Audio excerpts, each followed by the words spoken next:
안녕하세요, 사무엘입니다. 철학 3에 대해서 설명을 좀 해드리려고 합니다.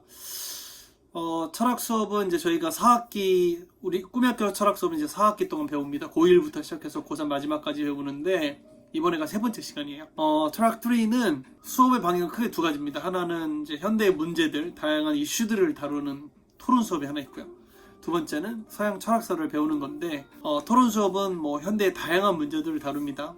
여러 가지 시사 이슈도 좋고 조금 더 쟁점이 되는 그런 여러 가지들을 배우게 되고 토론하게 되고요. 그 다음에 두 번째 이제 철학사를 배우는 거는 이번에는 어디부터 배우냐면은 헤겔이라고 하는 철학자, 그러니까 현대 철학의 바로 앞에 존재하는, 그러니까 근대 철학의 끝물, 그러니까 현대 철학을 시작하는 철학자인 헤겔부터 시작해서 현대 철학으로 넘어오게 됩니다. 그 현대 철학 부분으로 이제 들어가게 되는데, 이렇게 수업을 하는 이유는 먼저는 이제 현대적 이슈에 우리가 접근해서 합리적으로 토론할 수 있는 능력을 키우기 위함이고요.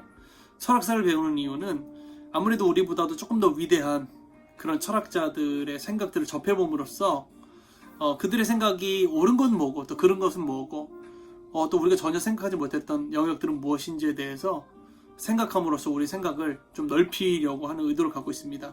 특별히 그리스도인으로서 철학을 배운다는 것은 하나님 사랑과 이웃 사랑이라고 하는 우리 신앙의 두 기둥 중 이웃 사랑에 대한 부분들을 배워가는 일부라고 생각을 하고요. 그래서 이 인문학이나 철학에 관심이 있는 친구들, 특별히 예술 전공자나 인문 전공자, 또 신앙에 대해서 많은 질문을 갖고 있는 친구들이 지원해 주셨으면 좋겠어요. 평가는 이제 중간 시험이 한 번에 있고요. 근데 이 중간 시험은 대체적으로 뭐 범위나 문제들을 미리 좀 알려드리고, 단답형이나 뭐 이런 형식으로 보게 되고, 기말 레포트가 한 번 있습니다. 기말 레포트는 뭐 철학자들 비교 연구한다든지 하는 등등의 주제들도 미리 나가게 되고요. 그 다음에 이제 수업 중에 쓴 글을 통해서 가장 많은 부분 이제 평가를 하게 됩니다. 네, 뭐 예술 전공, 인문 전공자들, 또 다양한 관심, 질문을 갖고 있는 친구들이 지원해 주시면 좋겠고요. 철학 1이나 2를 못 들었던 학생들이라도 지원해 주시면은 또 수업에 참여할 수가 있으니까 그런 친구들도 관심이 있다면 지원해 주세요. 네, 감사합니다.